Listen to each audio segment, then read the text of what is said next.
For the balance of the hour, Max Keiser of MaxKeiser.com and the Keiser Report, inventor of the virtual stock exchange system and a retired successful stock broker and all-around really informative guy. They want to start a major war to distract the bond market bubble, other bubbles. He's been accurate about that. I wanted to get him on to talk about the awakening that's happening. 91% of Americans not wanting to strike Syria. Obamacare, written by insurance companies to scam everybody, isn't real national health care. What's happening in the markets, how they're trying to hold us hostage like a third world country, saying, hey, let Obamacare go through or China will pull our debt. That's in Forbes. I wanted to get Max Keiser's take on the state of the world. Then we'll get into some of the other issues he's involved in right now. But Max, good to have you back on with us. Hey, Alex Jones. It's great to be with you once again. Yeah, it's panic here in the United Kingdom. I'm coming to you from London. You know, on August 30th, they had a vote in the House of Commons. They voted for no action in Syria. It was a very close vote, only 13 difference. And this is the direct result of alternative media. Your appearance here in the UK, I think, had an impact that woke a lot of people up. So they did not go into Syria. And here in the UK, people are panicking. There's a program here in the UK where the government wants to subsidize speculation in the housing market. They call it the Help to Buy scheme. And the opposition made such a strong speech at their party conference that David Cameron has now brought that program forward by 3 months because he knows that the only way to buy votes, the only way to stay in power, the only way to appease the people with the pitchforks is to keep the Ponzi scheme going, keep inflating the bubble. And of course, we have a champion here in the UK, in the House of Commons, who orchestrated this 13-vote victory for no action in Syria. And of course, I'm talking about George Galloway, who you've had on your show. He's fighting the good fight in the House of Parliament today, Alex. Where is the state of the world right now? Well, the state of the world is you still have guys like Prince Bandar, the Saudi. If you remember, he threatened Tony Blair when Tony Blair was in office. He said, if you don't call off that fraud investigation into my slush fund with the British Aerospace, I am going to commit another 7/7 bus bombing act of terrorism in London. That's fully documented. It's in the Financial Times. It went before a judge, Judge Patel. So Prince Bandar threatened an act of terrorism in London to Tony Blair. He then recently threatened the Russians. He said, I'm going to make another terrorist act happen in the Sochi Olympics unless I get my way. So the Saudis are still very much running the show. And of course, the Saudis were involved in 9/11. The Saudis are pulling the strings in Israel. And again, you've got a guy going back a little bit, Tony Blair, who is guilty of war crimes. He's wanted, I believe, in several countries for war crimes. And there's a growing movement in the UK to bring Tony Blair to The Hague, have him tried for war crimes, and maybe he'll meet the same fate as Saddam Hussein. Who knows? We're going to come back and talk about what you're doing with George Galloway and then get into the larger economic issues. But for those that don't know, it's actually in the mainstream press overseas that Prince Bandar, the Financial Times, I remember covering that, said, I will activate al-Qaeda, the same ones they're using against Syria, the same ones they're funding. And then they're threatening the Russians to blow up the Olympics if they didn't play ball. I mean, this is hiding in plain view. The Saudis, the head of their intelligence, literally do not care. Well, Alex, you know, in the United States, as your previous guest outlined, they've got a police state to protect Americans from some kind of existential threat. Meanwhile, Prince Bandar and the Saudis are openly threatening the leaders in the UK and around the world with terrorism, using all kinds of nasty bombs to kill people. And David Cameron doesn't say anything about it. Barack Obama doesn't say anything about it. So they're right there is an open admission that they are terrorists. Bandar's a terrorist. Cameron's a terrorist. Stay there. Wow, this is heavy. This is heavy. I can't believe that the establishment is so naked now in their corruption. They just admit in all these financial publications we cover that they created the tens of trillions of debt to sign us onto it to make us slaves. I mean, I listen to Bloomberg Financial, and they have guys up there bragging, oh, the public will never stop us. You know, we've got them leveraged, and it's the way it is, and we're holding all the pension funds. Ha, ha, ha. They don't even hide this stuff. They go on CNBC every day now and say we're run by foreign banks. They've conquered everything. The insurance companies are happy. Ha, ha, ha. Their stocks doubled in 3 years. Ah, ha, ha. And what I don't get is even with like Hitler and Stalin and other bad guys, they wouldn't brag publicly. And that's something that really gets to me. John Corzine didn't get criminally charged, just like Max Keiser said 2 years ago he wouldn't, stealing billions in private money. It is insanity. And then they're openly training to take on the American people, openly saying we're terrorists if we're not total criminals. I mean, you read this stuff, it's like absurdist beyond satire. If I'd read Kurt Vonnegut's satire, which I did 20 years ago, and then got to talk to Kurt Vonnegut, and he sent me some art. I'm not bragging. It's just so weird that I talked to him before he died, and he was a listener. If Kurt Vonnegut wrote stuff this absurdist in the 50s or 60s, no one would believe it. Even as absurdist, it would be too absurd. But then I look at people that aren't awake, who are just into football or whatever, and I get why it's happening. But Max, you were getting into Bandar Bush. We're going to pull up some of these articles. Bandar Bush is his nickname, such big buddies with the Bushes. Coming out and saying, if you don't do what I say, I'm going to bomb London. And that's in the mainstream news there. And then you've got, a few weeks ago, Bandar, the head of intelligence for the Saudis, former ambassador to the U.S., says, we will blow up the Olympics if you don't. They publicly are financing the jihadis in Syria. Our militaries are waking up. What is really going on here? And why are these elites so arrogant, Max Keiser? Well, I mean, he got away with 9/11, didn't he? I mean, most of the hijackers were Saudi, and we know Prince Bandar and Buzzy Krongard and Tony Blair were trading. Listen, I'll tell you something, Alex Jones. Within a few months, there's a book coming out by a friend of mine who's already had a very, very popular book. It went to the top of the bestseller list in the New York Times. It's a new book. He showed me the galleys. Chapter 1 talks about his eyewitness account being in the room in the CIA discussing trading inside information on the days ahead of 9/11. He's talking about Bandar. He talks about Tony Blair. He talks about Buzzy Krongard. This is coming out in a few months. You should get him on your show. He asked me, I've already said more than I probably should have. But what we're doing is we want to get Tony Blair in The Hague and bring him up on charges of By the way, let's go back. I promise you'll get into this and talk about your thing you're doing with a member of parliament, but let's stop right there. Yeah. I know that Buzzy Krongard, executive director of the CIA, the subdirector, did make the bets on United and American at their peak 2 weeks before, set for that day. Right, and we know that Prince Bandar was also making bets on those. By the way, that came out in the German news. That's confirmed in Der Spiegel. So you have you tell us about the author, because for his own safety now, you've seen the book. It's not out yet. Tell us the name and everything, because I want to get him on. This is a former CIA insider. This is a former CIA insider who showed me the galleys of a book. It's coming out. I know the publisher in New York. I met his publisher in New York, and he had a bestseller less than 3 years ago. On the top of the New York Times bestseller. Yeah, well, they know who it is, Max. So now that you've said this, we got to say the name. No, I can't, because I'm not going to say any more, because it would completely upset their.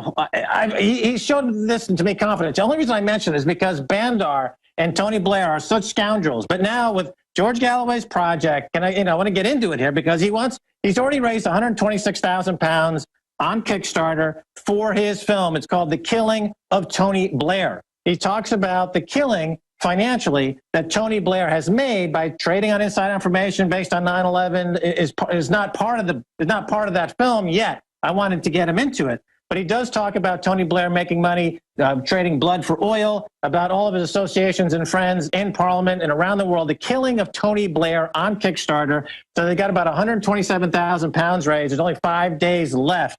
But the point of this film is to get Tony Blair into The Hague and get him arrested for crimes against humanity, which he's definitely committed. He's been part of a genocide, and this is what this film is all about. So George Galloway, as you know, he's a sitting member of Parliament, and he has been extremely active in the anti-war coalition, and it is because of him and alternative media that the British Parliament voted no to invading Syria on August 30th. And of course, when I say alternative media, I mean global alternative media, including Alex Jones. You know, you were just in the UK. You were on the Andrew Neil show. He made an incredible stir. A lot of people thought it was, you know, they were gobsmacked.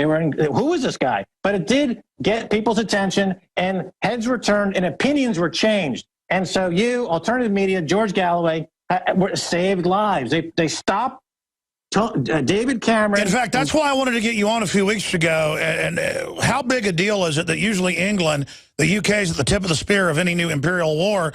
That sent shockwaves around the world. Why did the power structure over there, for the first time since 1880 something, when they gave up fighting us here in the U.S., for the first time in 200 plus years, they stood down? Why? That's exactly right. Because they're panicking, because there's a sea change in Britain, because they've had the austerity. See, in America, they tried to print all the money, and they've caused the reaction to the crisis was to print money, to print food stamps, and to try to paper over the crisis. And they've just led to more crisis like that. Now they've shut down the government. In the UK, they tried something called austerity. So there's a lot of people, the majority of people living here in the UK, they can't afford to heat their homes. People are going to be frozen to death on the street this winter because of George Osborne and David Cameron. That was their reaction to the crisis. Now that the people have woken up, because of alternative media, they are voting down the constituents, the MPs. They're hearing from their constituents all over Britain, and they're saying, we don't want these wars for Prince Bandar anymore. We don't want these policies that make the bankers in the city wealthy anymore. And there's a sea change here in Britain. And Galloway's new project, The Killing of Tony Blair, on Kickstarter, is going to be a film that will be on the festival circuit. And the thing about it, Alex, is that here in the UK, George Galloway does not get anywhere near the press attention he gets around the world because of the global alternative media influence that I have, that you have, that others have. He has now been able to raise about $200,000 to make a documentary, and the sole purpose of this documentary is to put Tony Blair, take him to The Hague, and have him convicted of war crimes. And there's a good chance that this could succeed. So people have a chance now to vote with their pocketbook, to put up $5 or $10 and help get this thing funded even more than what the original goal was, because they want to increase the production values and they want it played at Sundance and other festivals, et cetera. So everyone's had an impact. The global alternative media has had an impact. You have, I have, and George Galloway is our man in government. He's our man in the House of Commons. He represents what we're talking about. So here's a chance now to let this entire momentum going after Tony Blair. I remember when I was living in Paris, Donald Rumsfeld came to a meeting, and there was 50 or 60 Parisians running around Paris trying to catch him because he's wanted for war crimes. Had they caught him, he would now be in The Hague facing war crimes, but he was able to elude capture when he was in Paris. Tony Blair, it's a similar situation. He is violated human rights laws all over the world. There's a posse looking for him. George Galloway is going to make a film. It's called The Killing of Tony Blair on Kickstarter. People can put up $5 or $10 to contribute to the film and be a part of history, because it's a sea change. As your previous guest has alluded to, there's really now, we're at war now. There's no pretense that there's going to be any... Sure, and you know, in the past, many years ago, I could get George Galloway on when the media was spinning what he said or what he stood for. He's a great speaker. I agree with a lot of what he has to say, but now that you're here on my show raising money for his film, I would hope that, because we have his phone number, his office number, I would hope that you talk to his folks over there and get him on the show himself to try to, promote his film. Done deal. Yeah, I want to do that because it is important to go after Tony Blair. He is a particularly nasty creature. I think of him as kind of the British Obama, this fake liberal who can get away with so much more because the left stands down. What do you think is happening to Obama and the general awakening? Because I'm not trying to put good spin on this. I cannot tell you how many famous people have contacted me, and prominent people and generals and Hollywood folks and business people. I mean, I didn't even know Geraldo Rivera was going to apologize to me during a break and halfway do it on air saying, Alex, you deserve an apology from everybody. You were right about all this tyranny in the NSA and so much. I think I made it safe for people who already knew what was going on to start to say more and more. And now I'm hearing Rush Limbaugh say it looks like a frame job on Syria.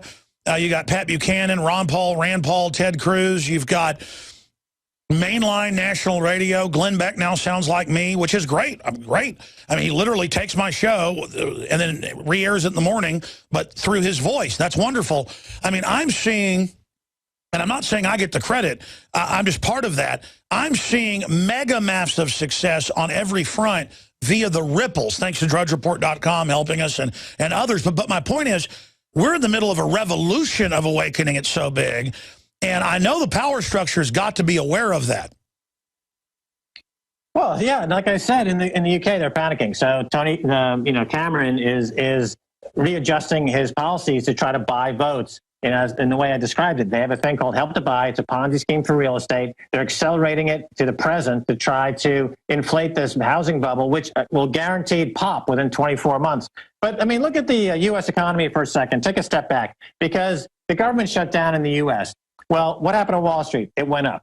Not only did it go up, but Carl Icahn, who's a billionaire, shyster, tweeted that he talked to the CEO of Apple Computer about $150 billion stock buyback of Apple Computer stock to help Carl Icahn, who incidentally bought billions of dollars worth of Apple stock. This is open trading on inside information, open market manipulation, using cash that Apple has offshore because they don't want to pay tax to the American people on the cash offshore that they made selling products to the American people. They don't have jobs for the American people. They have their products slave made in China. And here you have Carl Icahn doing deals, $150 billion deal on a day that the government closes. What does that tell you? It tells you that there's two economies in America. There's one economy, which is Carl Icahn, Apple Computer, Wall Street, Goldman Sachs, JP Morgan. They have access to unlimited amounts of money from the Federal Reserve Bank at 0% interest rate, and they can just print all the money they want for themselves all day long. And then there's the other economy, the people who are living paycheck to paycheck, of which I believe 60% of America, don't quote me on that, but something of that order, is living paycheck to paycheck. I think it's 67%, but yeah. And then on top of it, Iowa not pressing charges against Stratcom officer, the head of the nuclear weapons of the United States, regarding fake casino chips. I mean, it's just the government is so corrupt it makes your head spin. Well, there's the American dream, and then there's the Saudi dream. Okay, the Saudi dream is where you don't need the people because you just have a few slave pump oil. You don't need the people. And that's why in Saudi Arabia, you have 5,000 princes and everyone else lives in destitute and poverty. And then there's the American dream. The American dream is now the Saudi dream. You have 5,000 princelings who can go to the Federal Reserve. They don't pump oil, they pump money. They can pump all the money they want all day long for themselves. And they don't need workers. They don't need tax revenue. They don't need GDP. They don't need you. They don't need 250, 270 million Americans to have a job and pay taxes because they don't need that money. The total all they need is drones and huge armored vehicles being delivered to every city and preparations for absolute war against the people.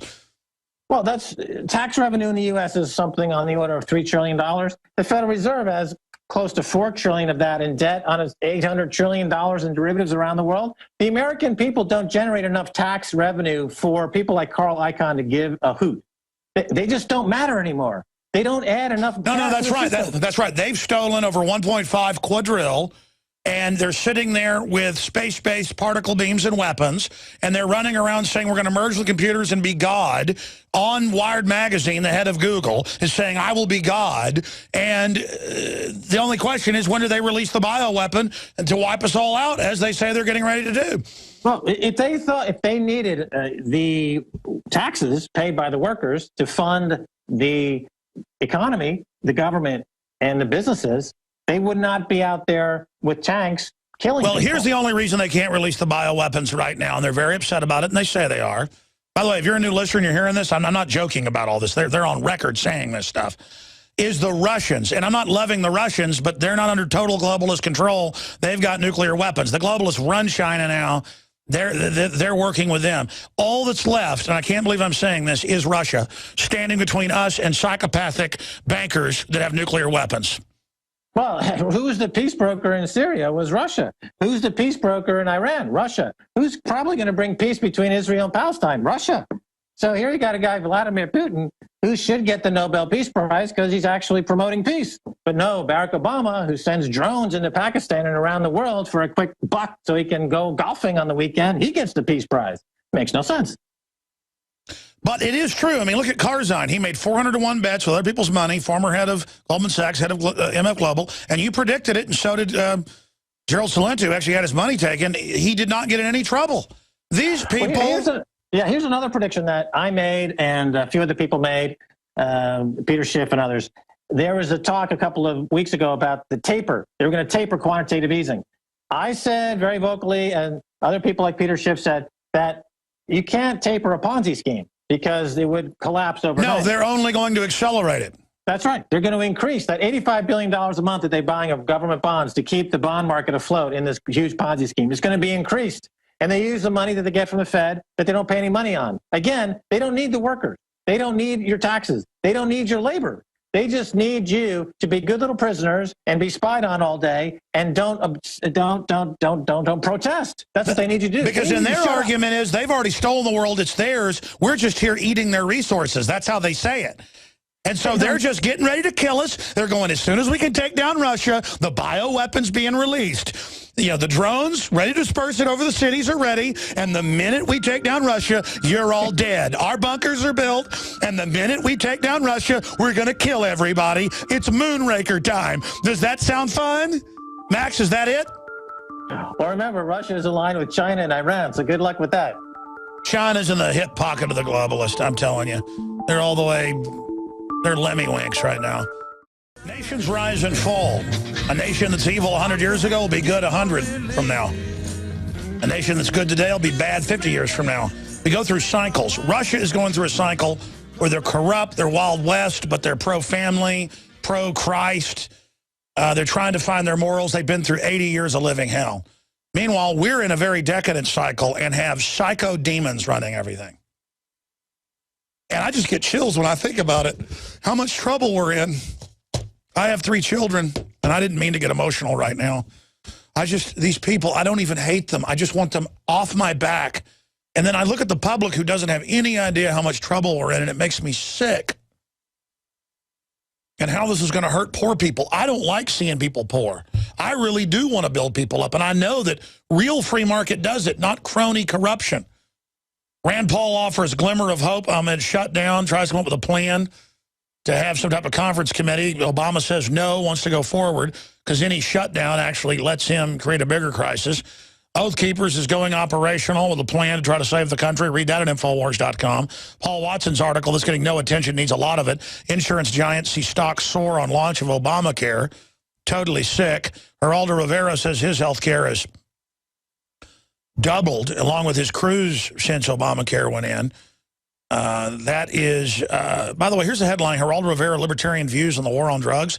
No, the headline is he talked about government drug dealing and admitted that they're growing the opium. That's the big, he's an eyewitness to government drug production, was the headline yesterday. I told the crew I wanted a headline on that, but it's not a big deal.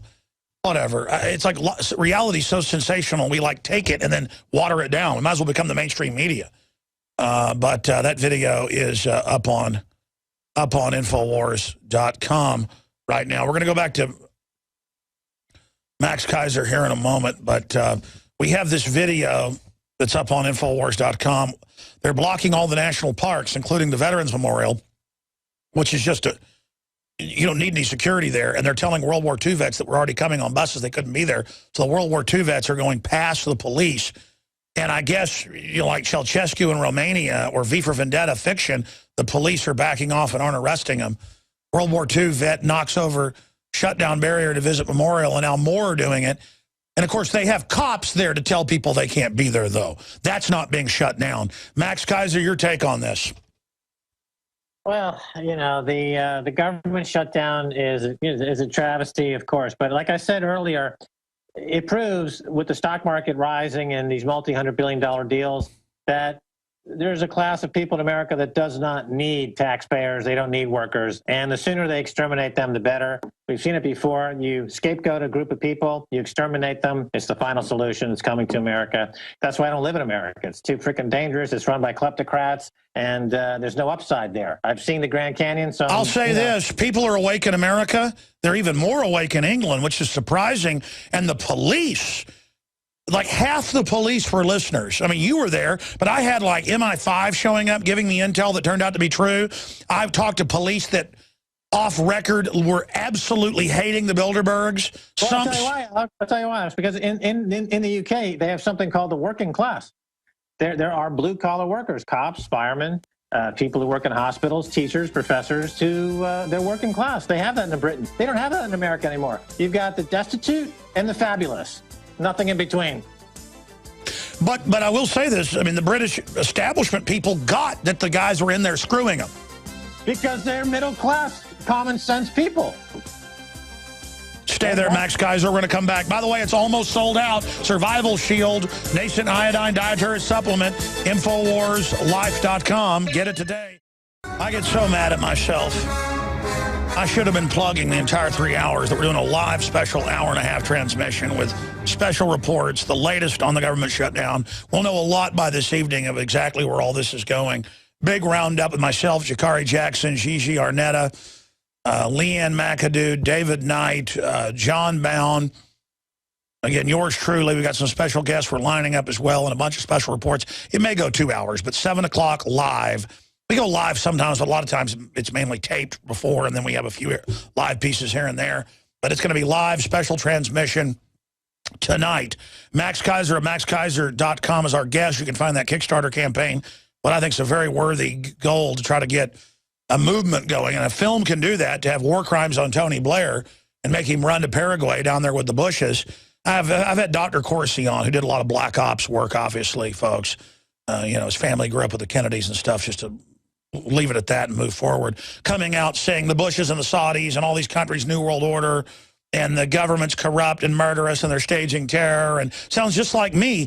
He always knew that. Geraldo Rivera always knew what was going on. Now it's safe because everybody's waking up. Now all these prominent people can go public. That's why you've got to hit the barbed wire first. You've got to do like Max Keiser's done, who's sometimes more radical than I am.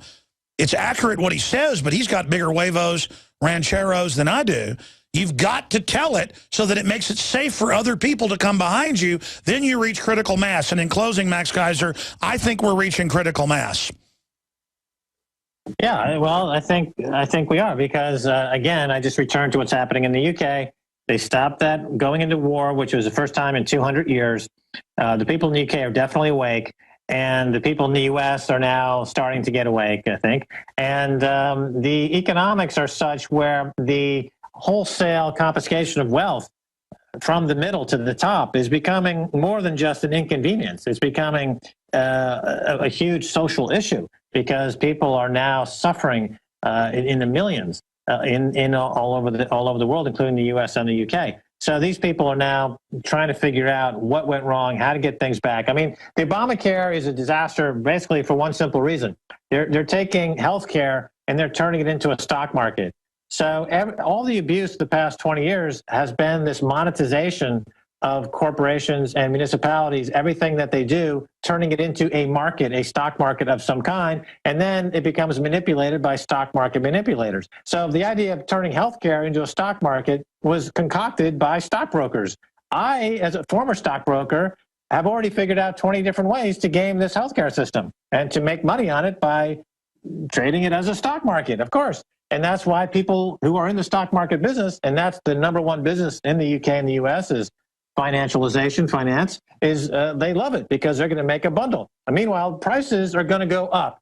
All those prices today that people are saying, I'm saving money in my health care, that's like the teaser rate when the credit card says, here's 4%, but in a year from now, it's going to go to 27%. It's like an adjustable rate mortgage.